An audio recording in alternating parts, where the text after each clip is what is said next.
Considering how well yesterday's video went down, I'm gonna stick to reading Charlie Intel Reddit and being sarcastic for the Call of Duty news of the week. Speaking of leaks, there have been tons of code leaks onto Reddit from expert hackers and modders who breached Activision servers recently. These teams have been threatened, much like I was yesterday, with DMC takedown notices, but their website still remains up because they're in Sweden, who isn't beholden to US copyright laws or xenophobic policies on refugees. There's so much information in those leaks, of which are based on C++ files, which contain variable names and function calls. Lots of it is speculation based on just the names of variables in code, which might be copied from previous release and is dead code in the current game, or could be named in certain ways, yet the meaning of the fields could change later. So I'm not going to go over everything in here. I'll simply point it out for you guys if you'd like to peruse on your own. It contains things like maps, game modes, weapons, loadouts, kill streaks, loot variants, gestures, and more. So read up on that. Some of it even contradicts what I said yesterday, so just like watching an X-Files episode, I don't know what to believe anymore. In other more concrete news, a stream discussing the news Zombies in Spaceland reveal was uploaded to Call of Duty YouTube channel after the stream on YouTube was stuck at 129 remaining for the entire duration of the stream. Meanwhile, it was fine on Twitch. Activision, they hire the best media people, don't they? They can make a sick-ass trailer, but they don't have the basic capabilities of broadcasting to multiple websites.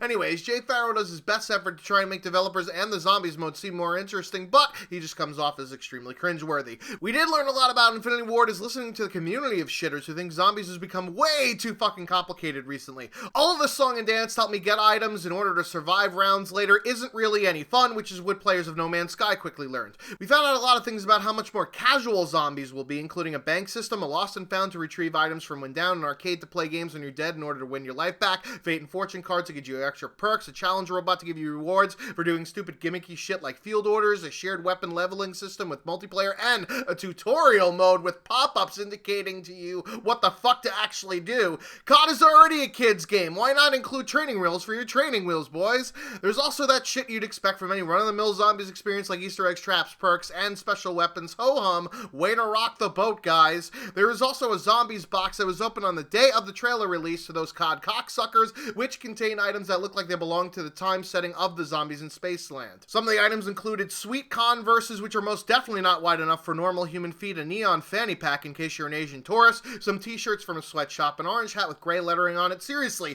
that color palette is fucking Terabit, Treyarch, and things that most people that would play Call of Duty have never seen before, a cassette tape player and a VHS tape. Now to find the 3 people in existence that still have one of those tape players. Lastly, in Infinite Warfare news, the multiplayer will not only be playable at COD XP in the first weekend of September, but also will be playable at the GameStop Expo on September 14th in Anaheim, California, which really makes you wonder if they're actually going to do a beta or if they're going to hide their product behind marketing bullshit until launch. And in a hilariously unself-aware statement, Infinity Ward commented to Polygon that they want Infinite Warfare to last several iterations, not be a one-off like Call of Duty Ghost. Yeah, sure. The only reason that Ghost was a one-off was because the community hated it, not because you planned it that way, given the cliffhanger in the campaign. Then again, let's consider the like-to-dislike ratio on the Infinite Warfare trailer, and you get that feeling of deja vu, don't you?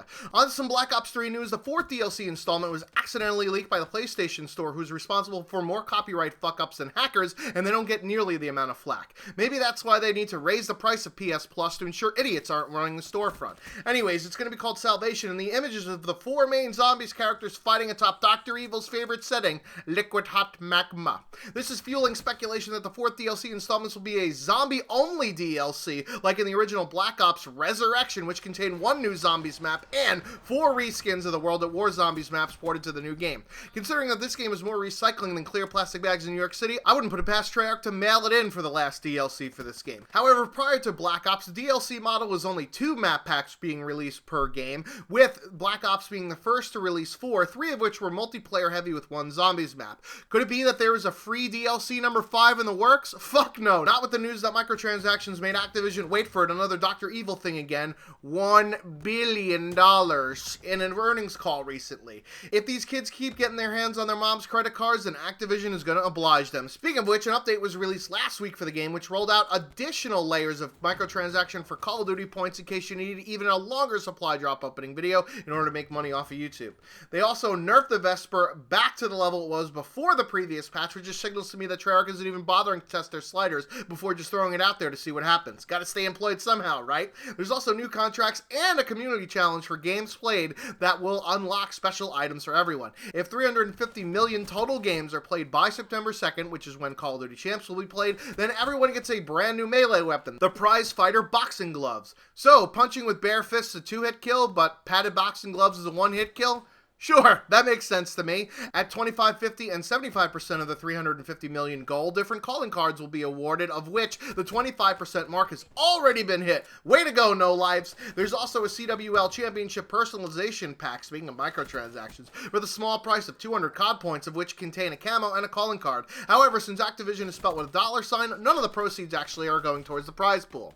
Finally, in some other Call of Duty news, Call of Duty 2. That is the second game of the series, not Modern Warfare 2, so please return to your seat there, fam, is now backwards compatible on the Xbox One. This game is radically different than even the 9-year-old game, which is being resold with the new Call of Duty, in that there's no kill streaks, no create class, no minimap, only a compass, and the twitchiness of a retirement home. I doubt anyone actually gives a shit. This is just about the last Call of Duty on the list of ones that should go to the Xbox One, although Call of Duty 3 is by far worse since it's Treyarch's first game, and they didn't use the Infinity Ward engine, so you can only imagine the hit detection issues there. Anyways, that's going to do it. Hopefully this video stays up longer than a dick on Viagra should. That's 4 hours for you counting at home. I've been the Schwantz27, out like a Ryan Lochte sponsor. Until next time.